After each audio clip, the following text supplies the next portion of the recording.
पिछले 5 दिनों से ढूंढ रहा हूँ तुझे। तेरे खेत भी गया था और तू यहाँ खेल रहा है। अरे क्या करूं, कुछ काम नहीं था तो मैं इधर खेलने आ गया। बड़ा लापरवाह आदमी निकला तू तो। क्यों भाई, ऐसा मैंने क्या कर दिया?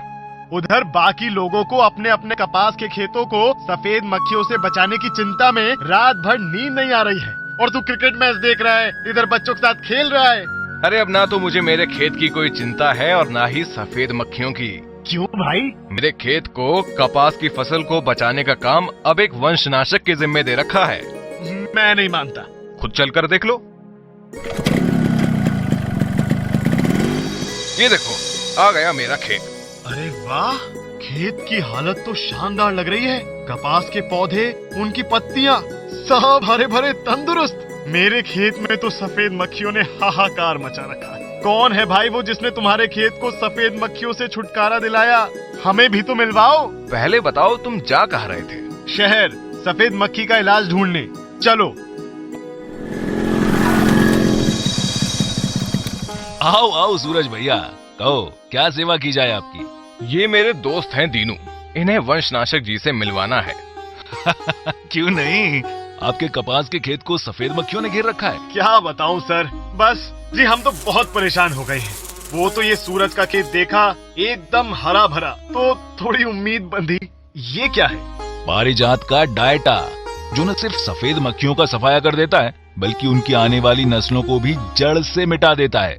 अपनी आंख से सूरज भाई का खेत देखकर आ रहा हूँ, वरना तो मेरा किसी दवा पर यकीन नहीं होता। बिना काम देखे किसी पर यकीन करना भी नहीं चाहिए। अभी थोड़े दिन पहले ही एक दवा लाया था, उसके एक छिड़काव ने तुरंत सारी मक्खियाँ मार दी, लेकिन पता नहीं ना जाने कहां से ये सफेद मक्खियाँ वापस चली आती हैं। एक बात का ध्यान रहे, कपास की फसल को सबसे ज्यादा नुकसान उसके ऊपर उड़ने वाली मक्खियों से नहीं, बल्कि कपास की पत्तियों के नीचे पल रहे सफेद मक्खियों के बच्चों यानी निम्फ से होता है। पौधों की पत्तियों के नीचे देखो, सब समझ में आ जाएगा कि सफेद मक्खियां बार बार कहां से आ जाती हैं।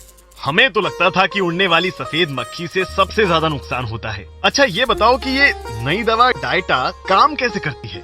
डायटा सफेद मक्खी की सभी अवस्थाओं पे काम करती है। इसके उपयोग से कीट के अंडों से बच्चे नहीं निकल पाते, बच्चे यानी निम्फ से वयस्क नहीं बन पाते और वयस्क की प्रजनन करने की क्षमता अवरुद्ध हो जाती है। इसके साथ साथ ही कीट की फसल को नुकसान करने की क्षमता को भी निष्क्रिय कर देता है ये, जिससे वयस्क और निम्फ कपास के पौधे का रस नहीं चूस पाते और कमजोर होकर नीचे गिरकर मर जाते हैं। अच्छा सर जी, दवा का छिड़काव किस हिसाब से करना होता है?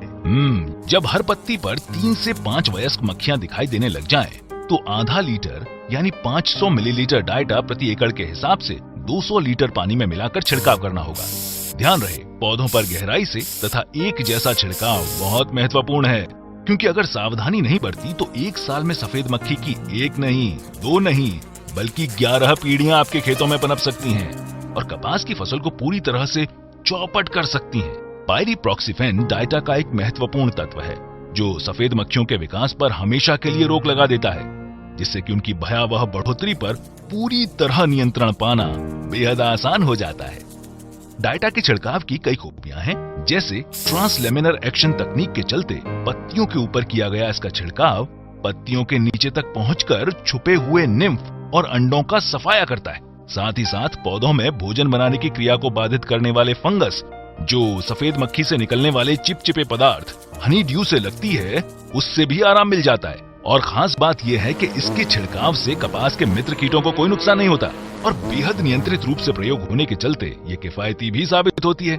किफायती? वो कैसे? भाई देखो, आम दवा जहाँ हर थोड़े थोड़े दिनों के बाद इस्तेमाल करनी पड़ती है, वहीं डायटा की प्रति फसल में 2 बार छिड़काव करने की सलाह दी जाती है और इसका प्रभाव फसल पर लंबे समय तक रहता है। और साथ ही साथ सफेद मक्खी की रोकथाम हो जाने से कॉटन लीफ कर्ल यानी पत्ता मरोड़ बीमारी के आने की संभावना भी कम हो जाती है। तो हुआ ना किफायती। अच्छा, तो इसके प्रयोग में क्या क्या सावधानी बरतनी चाहिए?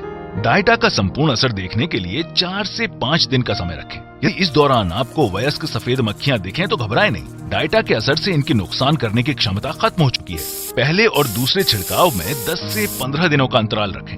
पर साथ ही ये सलाह दी जाती है कि किसी भी हालत में प्रति फसल 2 से ज्यादा बार छिड़काव न किया जाए। और हाँ, याद रहे, बहुत ज्यादा सांद्र या गाढ़े घोल का प्रयोग न करें। और अगर कोई इन उड़ती मक्खियों को भी मारना चाहे तो? वो तो कोई मुश्किल काम नहीं। पारिजात कंपनी का ही सुप्रानिल नाम का एक बेहतरीन प्रोडक्ट आता है जो उड़ती मक्खियों को तुरंत मार गिराता है। क्या डाइटा को सरकारी मंजूरी मिली हुई है?